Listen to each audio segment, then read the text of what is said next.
நீங்கள் பார்த்துக் கொண்டிருப்பது 24 நியூஸ் தமிழ். மயிலாடுதுறையை அடுத்த மறையூர் மகாமாரியம்மன் கோவிலில் நடைபெற்ற தீமிதி திருவிழாவில் ஏராளமான பக்தர்கள் தீமிதித்து நேர்த்திக்கடன் செலுத்தினர்.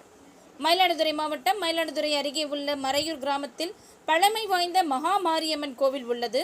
இக்கோவிலில் வைகாசி பெருவிழா மே 28ஆம் தேதி பந்தல்கால் முகூர்த்தத்துடன் தொடங்கியது. சிகர விழாவான தீமிதி திருவிழாவை ஒட்டி கரகம், காவடி மற்றும் பால்குடம் எடுத்து வந்த பக்தர்கள் கோவிலின் முன்பு அமைக்கப்பட்டிருந்த தீக்குழியில் இறங்கி தீ மிதித்து தங்கள் நேர்த்திக்கடனை பூர்த்தி செய்தனர்.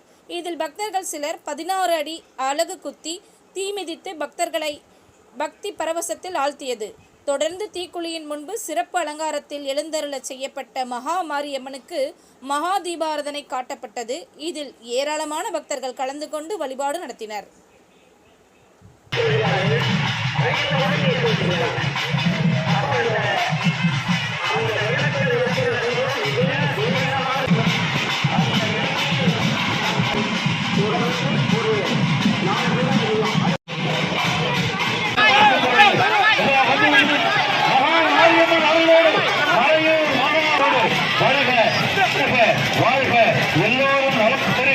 எல்லோரும் நலம் பெறுக என்று இதோ தீமிதித்து வந்து கொண்டிருக்கிறார்கள்.